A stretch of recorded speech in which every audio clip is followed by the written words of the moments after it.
بسم اللہ الرحمن الرحیم۔ السلام علیکم۔ یہ کتاب آپ کے لیے کاشان بصیرت کے یوٹیوب چینل کی جانب سے ریکارڈ کی جا رہی ہے۔ کتاب کا نام ہے شمیم ولایت۔ اب ہم کتاب کا پارٹ نمبر 22 پڑھیں گے۔ فصل پنجم آیت تطہیر میں ولایت کی تجلی کا بقیہ حصہ، صفحہ نمبر 350۔ آیت کی تفسیر۔ یہ جملہ 7 اقسام کی آیات کے درمیان واقع ہوا ہے کہ جن میں ازواج نبی کے لیے احکام بیان ہو رہے ہیں۔ اس سے قبل والی اور بعد والی آیات انہی سے متعلق ہیں اور وہی مخاطب بھی ہیں، مگر آیت مذکورہ میں جو ضمائر استعمال کیے گئے ہیں جیسے کم، اور اس کے بعد یا قبل والی آیت میں جو ضمیر کنہ استعمال ہوئی ہے کہ مابین بہت بڑا فرق ہے۔ اسی لیے تو تمام امام مفسرین کا عقیدہ ہے کہ آیت کے اس حصے کے مخاطب اور ہیں جبکہ دوسرے حصوں کے مخاطب اور ہیں، اگرچہ مجموعی طور پر آیات اکٹھی نازل ہوئی ہیں۔ چونکہ ان کا عقیدہ ہے کہ آیات کا اکٹھا نازل ہونا دلیل نہیں بنتا کہ یہ آیہ اپنے ماقبل اور مابعد سے مربوط ہے۔ مزید برآں اگر ہم اس آیہ کو اس کے ماقبل اور مابعد سے ملا دیں تو اشکال لازم آتے ہیں۔ اشکال اول، یہ توجیہ معنی کے لحاظ سے قابل قبول نہیں ہے، چونکہ اس توجیہ کے مطابق تو اولاً لیذہب میں لام احکام مذکورہ کی تعلیل ہے جو سابقہ آیات میں بیان ہوئے ہیں۔ ثانیاً، یہاں جو ارادہ استعمال ہوا ہے یہ بھی تشریحی ہونا چاہیے، جبکہ ہم ثابت کر چکے کہ ارادے سے مراد ارادے تکوینی ہے، اور یہ لام گزشتہ جو ازواج نبی کے لیے احکام بیان ہوئے ہیں ان کی تعلیل نہیں ہے۔ اشکال دوم، کم کی ضمیر جو اس جملے میں استعمال ہوئی ہے وہ مذکر کی ہے، بلکہ اس سے پہلے اور بعد میں جو ضمائر استعمال ہوئی ہیں وہ کن اور تن اور نون کی ضمائر ہیں جو جمع مؤنث کی ضمیریں ہیں۔ یہ اختلاف مخاطب کے مختلف ہونے کی نشاندہی کرتا ہے۔ شہید بزرگوار زید بن علی ابن الحسین علیہ السلام سے ابی جارود نے نقل کیا ہے، بعض جہلا خیال کرتے ہیں کہ خدا نے اس آیے میں ہمسران پیغمبر کا ارادہ کیا ہے، لیکن یہ جھوٹ ہے۔ اس کا ارتکاب کرنے والا معصیت کار ہے۔ اگر آپ کی ازواج مراد ہوتی تو ضروری تھا کہ لیذہب ان کن اور یطہر کن یعنی مؤنث کی ضمائر استعمال ہوتی۔ نامعقول توجیہ۔ اہل سنت کے بعض مفسرین نے کہا ہے ان دو مقامات پر کم کی ضمیر کن کے معنی میں ہے، صرف لفظ مذکر اہل کی اتباع کرتے ہوئے کم استعمال کی گئی ہے۔ نتیجتاً ان کم اور یطہرکم ان کن اور یطہرکن کا معنی دیں گے۔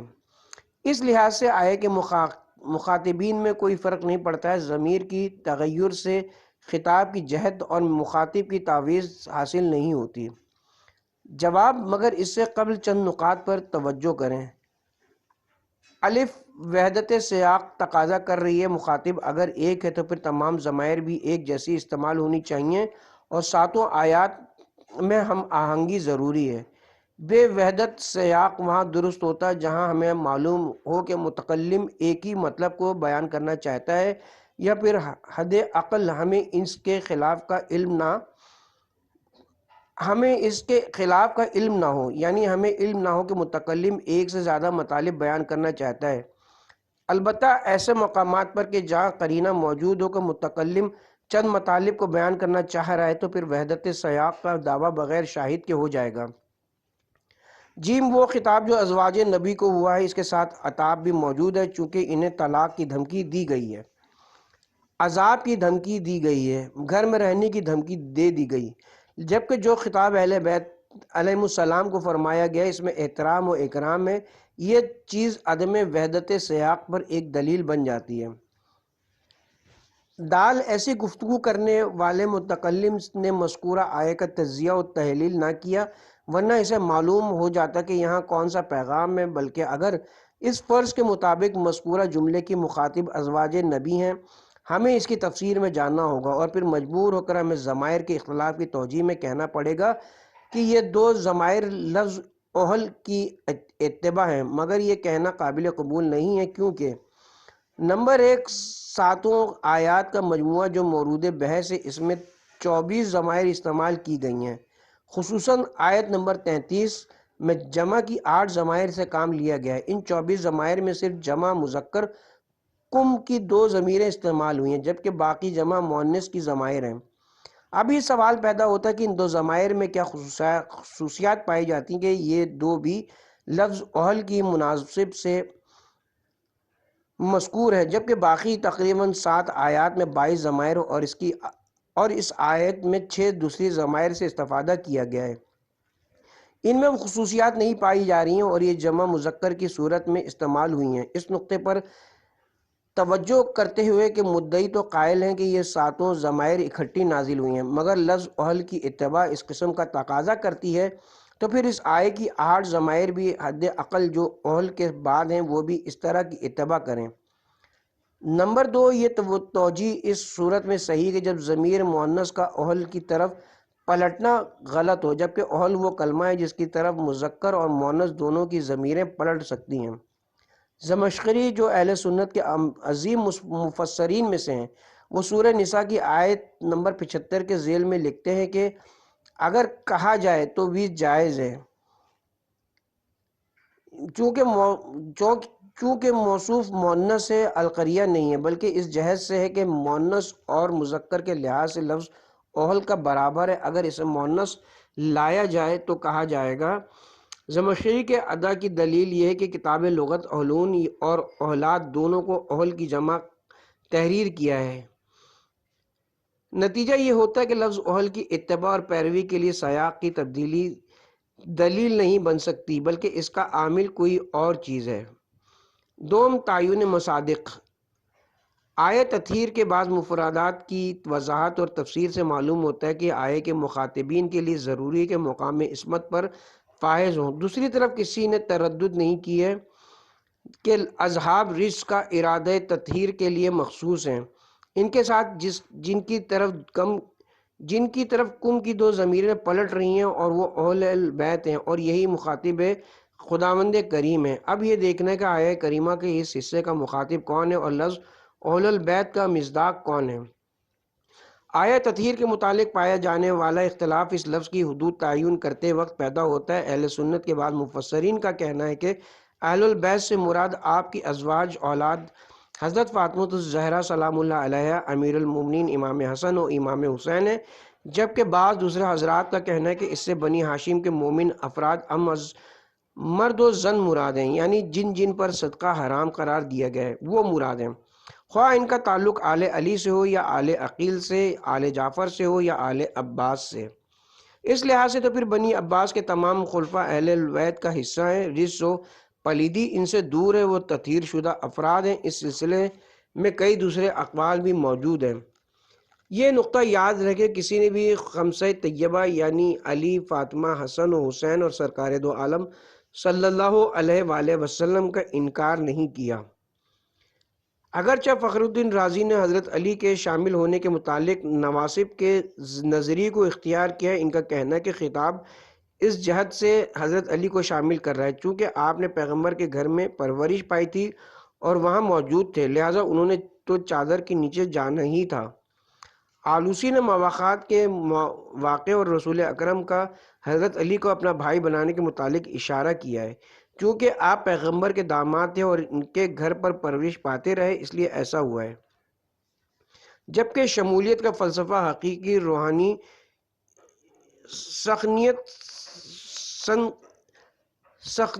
سخنیت ہے، نہ کہ کوئی دوسری چیز۔ اختلاف دوسروں کو شامل کرنے اور نہ کرنے پر ہے۔ ایک صحیح لا حاصل۔ ہم جانتے ہیں کہ بعض حضرات نے یہ اقوال اور نظریات اس لیے پیش کیے ہیں کہ کوشش کر کے ازواج نبی کو بھی اہل البیت کی اصطلاح میں شامل کیا جائے، تاکہ ان میں سے بعض جو ناپسندیدہ کام انجام پائے ہیں ان کی توجیہ کی جا سکے، حالانکہ یہ کوشش مشکل کشائی نہیں کر سکتی، کیونکہ ان حضرات کی یہ کوشش تھی کہ وہ ایسے افراد کو اہل البیت میں شامل کریں کہ خود اپنے آپ کو اس کا اہل شمار نہیں کرتے ہیں۔ کیا کہا جائے گا ان حضرات کے متعلق جن کے ہاتھ معصوم اماموں کے خون سے رنگین ہیں، جیسے منصور دوانقی، ہارون الرشید، مامون، متوکل، معتصم وغیرہ؟ ہم ان کے بارے میں یہ کہنا کہ یہ اہل البیت میں سے ہیں، ان سے اصحاب الرجس ہوا ہے، پاکیزہ مقام اور تطہیر کی منزل پر فائز ہیں، کیا یہ ممکن ہے؟ کس طرح دعویٰ کیا گیا ہے کہ کیا ایسے سیاہ کارناموں والے حضرات پیغمبر اکرم حضرت علی حسنین شریفین جیسی ہستیوں کے مقام و مرتبے میں ان کے برابر ہو سکتے ہیں یا ایک درجہ کمی صحیح؟ کیا یہ ممکن ہے؟ برتری کا معیار: ایسے نظریات کے حامل اور قائل افراد نے اہمیت و برتری کا ملاک و ولادت، قرابت داری اور رشتہ داری کو قرار دیا ہے۔ اگرچہ بنی ہاشم سے ہونا اور پیغمبر اکرم کے رشتہ داروں میں شمار ہونا بہت بڑا فخر ہے، لیکن اس سے بھی عظیم ترین فضیلت اور برتری کے لیے ملاک موجود ہے، وہ ہے مقام ولایت پر فائز ہونا۔ ولادت و قرابت صحیح معیار نہیں ہے، اس پر بہترین شاہد یہ کہ پیغمبر اکرم کے چچا کی بدترین انداز میں سرزنش کی گئی: اے ابو لہب، تیرے ہاتھ شل ہو جائیں اور تجھے موت آ جائے، سورہ لہب آیہ نمبر 1۔ اور حضرت نوح کے فرزند کا عمل غیر صالح کے عنوان سے تعارف کروایا گیا اور حکم ہوا ہے کہ وہ حضرت نوح کے اہل میں سے نہیں ہے، سورہ ہود آیہ نمبر 46۔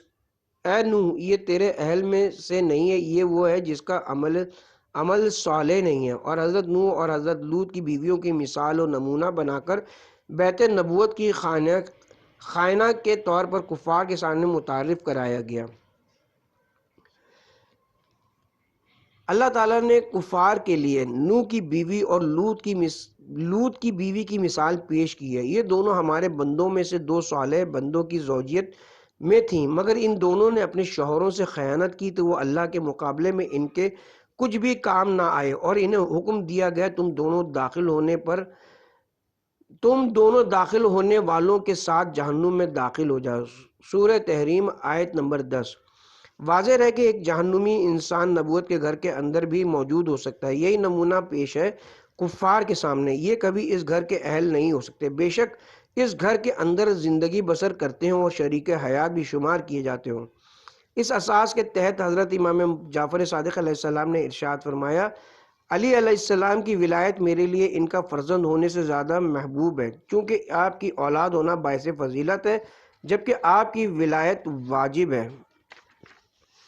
انبیاء سے زیادہ خصوصیت ان لوگوں کو حاصل ہوتی ہے کہ جو ان کی لائی ہوئی چیزوں کا زیادہ علم رکھتے ہیں۔ پھر آپ نے اس آیت کی تلاوت فرمائی اور فرمائی: ابراہیم سے زیادہ خصوصیت ان لوگوں کو تھی جو ان کے فرما بردار تھے، اور اب نبی اور ایمان لانے والوں کو خصوصیت ہے۔ پھر فرمایا: حضرت محمد مصطفیٰ صلی اللہ علیہ وسلم کا دوست وہ ہے جو اللہ کی اطاعت کرے اگرچہ ان سے کوئی قرابت نہ رکھتا ہو، اور ان کا دشمن وہ ہے جو اللہ کی نافرمانی کرے اگرچہ نزدیکی قرابت رکھتا ہو۔ ایک انسان جو فرہنگ قرآنی سے آگاہی رکھتا ہو وہ ہرگز نہیں کہے گا کہ جب کوئی بندہ کسی گھر میں رہتا ہو اور وہاں سے کھانا تناول کرتا ہو اور وہ اسی گھر کا فرد شمار ہوگا اور قرآن کی نظر میں اس کے اہل میں شمار ہونے لگے گا۔ اسی اساس کی بنیاد پر اس نظریے کے قائلین نے اہل البیت میں داخل ہونے کی شرط مومن ہونا قرار دیا ہے، مگر وہ غفلت برت گئے ہیں۔ ایمان کی شرط کافی نہیں ہے بلکہ ایمان کے ساتھ دیگر شرائط بھی ضروری ہیں۔ مکتب تشیع کا نظریہ ان کے بالکل برعکس ہے۔ ان کے نزدیک اس آیہ کریمہ سے مراد مخصوص افراد ہیں جو معنوی اور روحانی اعتبار سے پیغمبر اکرم کے ہم سطح ہیں، اور یہ افراد فریقین سے مروی روایات کی روشنی میں مشخص و معین ہیں۔ مرجع تفسیر وحی: پیغمبر اکرم صلی اللہ علیہ وسلم وحی کے باضابطہ اور رسمی مبین اور مفسر ہیں، سورہ نحل آیہ نمبر 44۔ اے رسول، آپ پر ہم نے ذکر اس لیے نازل کیا تاکہ آپ لوگوں کو وہ باتیں کھول کر بتا دیں جو ان کے لیے نازل کی گئی ہیں۔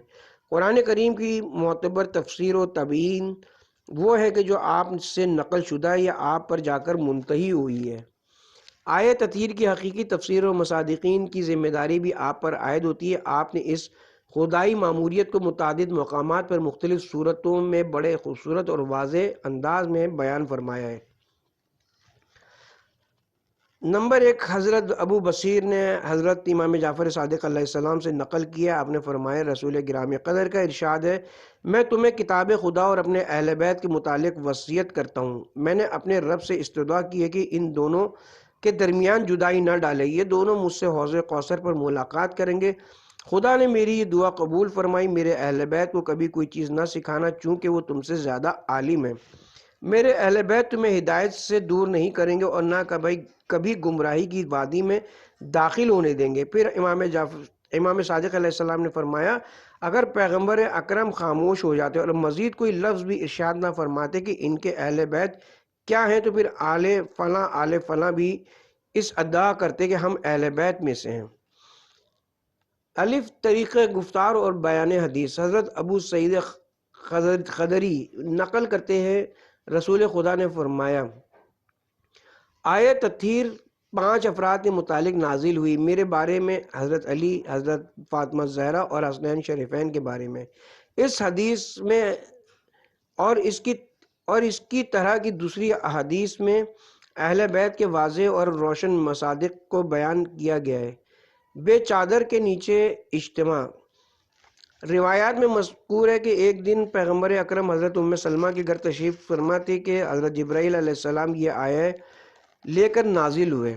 آپ نے فوراً حضرت علی، حضرت فاطمہ زہرا اور حسنین شریفین کو جمع کیا اور اپنے گرد بیٹھایا، پھر اپنے اوپر ایک چادر ڈال لی جس میں سب کے سر چھپ گئے اور مذکورہ آیت کی تلاوت کے ساتھ ساتھ یہ ارشاد فرمایا، خدایا یہ میرے اہل بیت ہیں، خدایا رجس و پلیدی کو ان سے دور فرما اور انہیں طاہر و مطہر قرار دے دے۔ حضرت ام سلمہ نے یہ منظر دیکھ کر فرمایا، یا رسول اللہ، کیا میں بھی شامل ہو کر اس آیت کا مصداق بن سکتی ہوں؟ آپ نے فرمایا، تم اپنی منزل و مقام پر ہو، تم خیر پر ہو۔ اس مضمون سے ملتی جلتی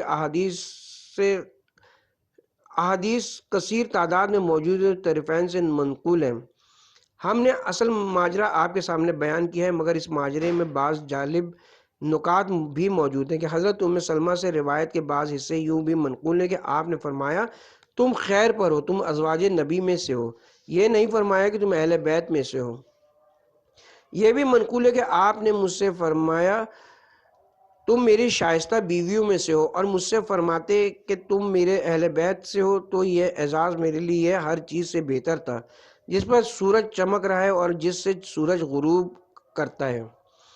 نوٹ یاد رہے کہ یہ حدیث اور اس قسم کی دوسری احادیث حضرت ام سلمہ کا احساس ہے جو اہل بیت میں عدم شمولیت کے سبب انہیں حاصل ہوا۔ یہ بھی فرمایا، میں نے اپنا سر ابا کے نیچے داخل کیا اور عرض کیا، اے پیغمبر خدا، کیا میں بھی آپ میں سے ہوں؟ فرمایا، تم خیر پر ہو۔ جب ان کی دعا جو ان کے امزاد بھائی علی اور ان کے بیٹوں کے بارے میں تھی ختم ہو گئی تو مجھے چادر کے اندر داخل کر لیا۔ یاد رہے کہ یہ جملہ نشاندہی کر رہا ہے کہ رسول اکرم چاہتے تھے کہ وہ حضرت ام سلمہ کی شخصیت اور موقعیت کی حفاظت بھی کر پائیں اور ان کی دل جوئی بھی ہو جائے۔ اس منظر کو دیکھ کر حضرت ام سلمہ کہتی ہیں کہ میں نے چادر کا کونا اٹھایا تاکہ کسا میں داخل ہو سکوں۔ آپ نے میرے ہاتھ سے ابا لے لی اور مجھے داخل ہونے کی اجازت نہیں دی، پھر مجھ سے فرمایا، تم خیر پر ہو۔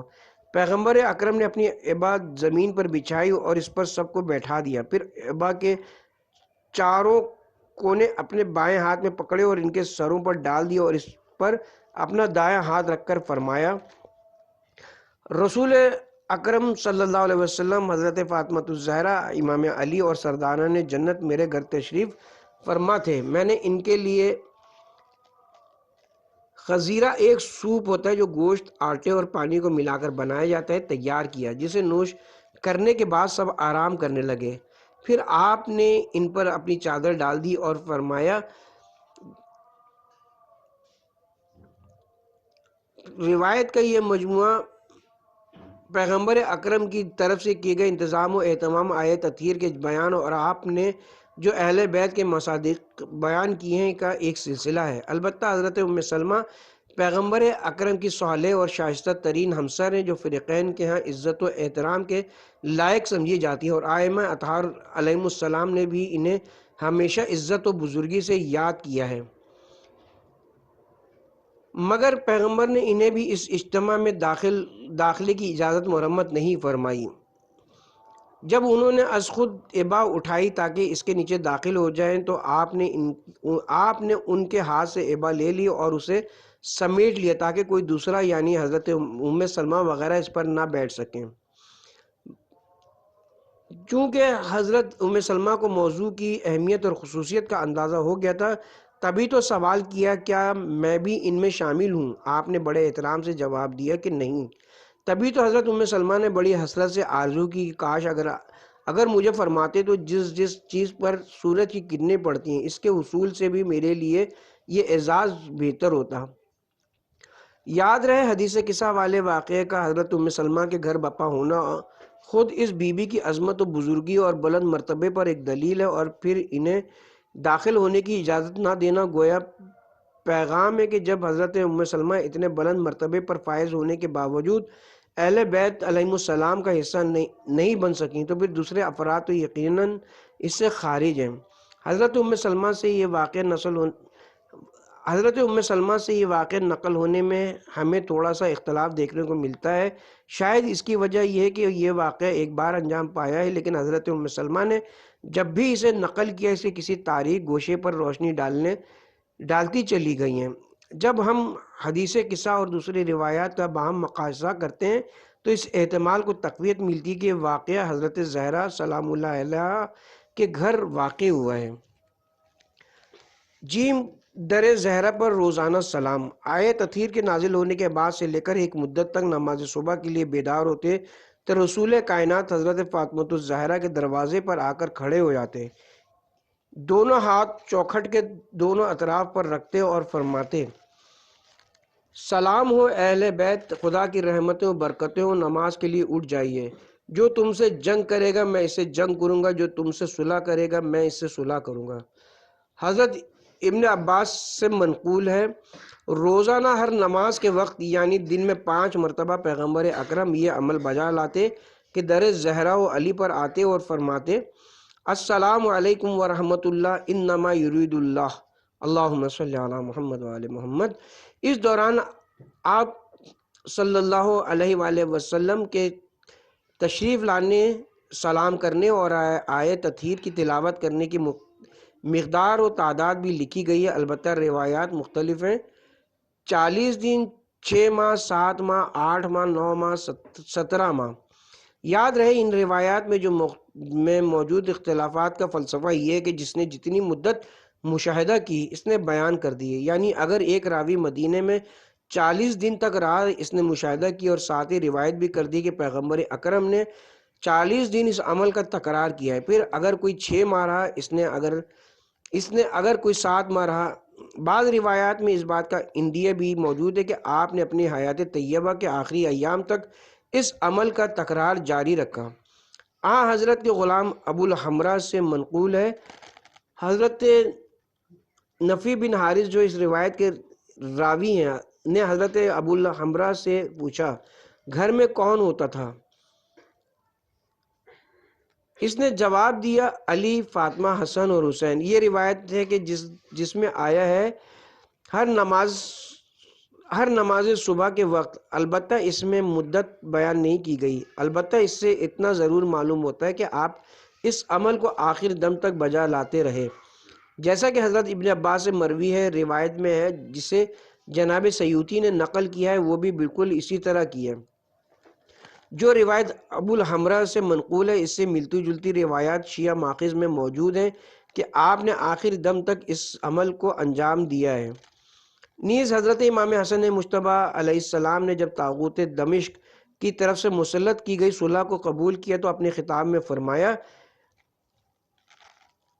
یہ 2 عبارتیں صراحت کے ساتھ بیان کریں کہ پیغمبر گرامی قدر اپنی حیات طیبہ کے آخری ایام تک یہ عمل انجام دیتے رہے ہیں۔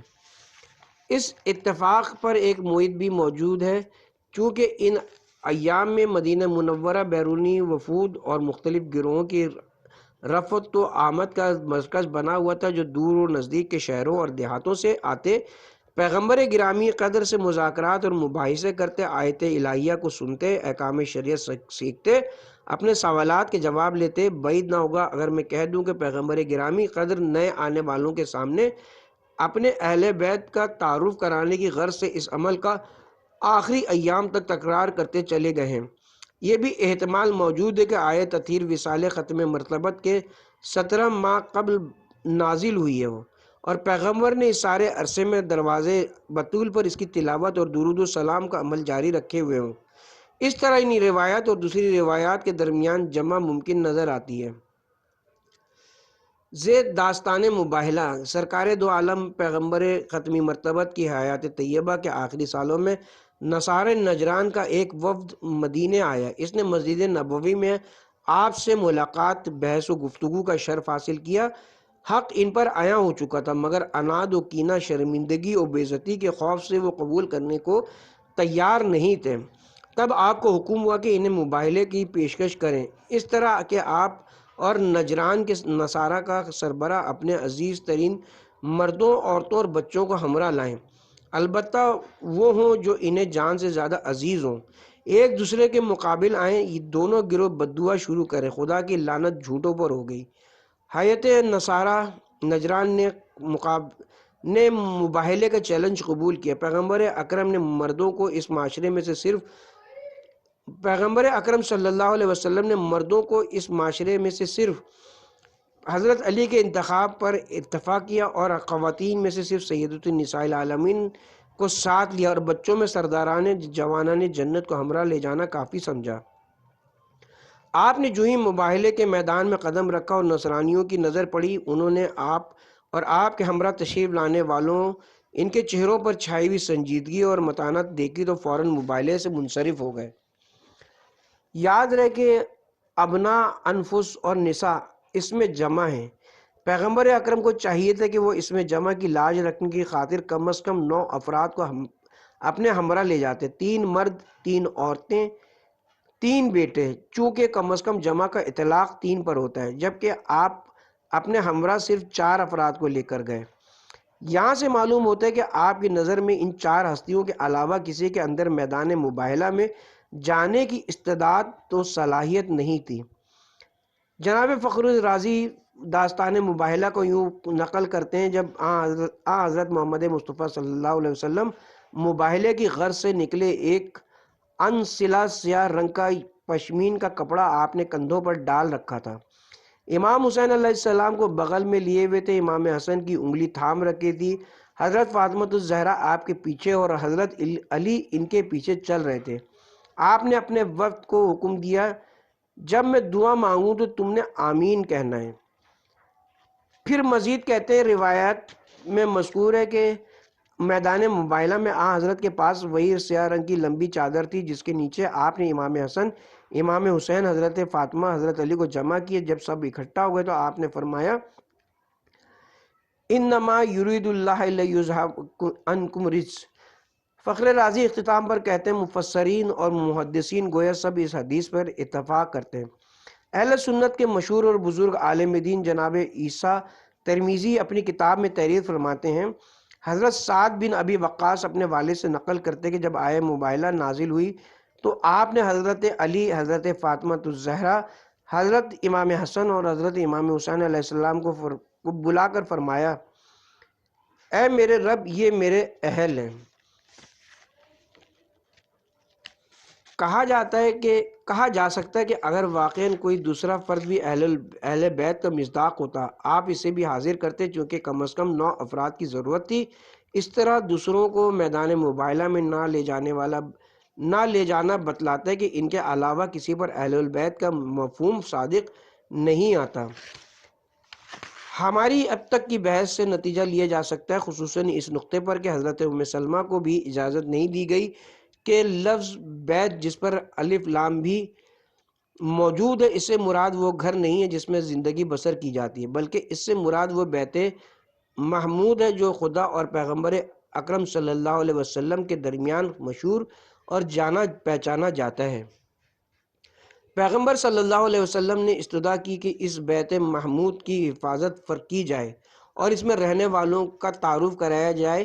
ہو سکتا ہے اس سے مراد وہ چادر یا ابا کی بنی ہوئی چھت ہو جس نے خمسہ طیبہ کے سروں پر سائبان بنایا اور انہیں روحانی سنخیت عطا کی، چونکہ آپ نے خود انہیں جمع کیا تھا۔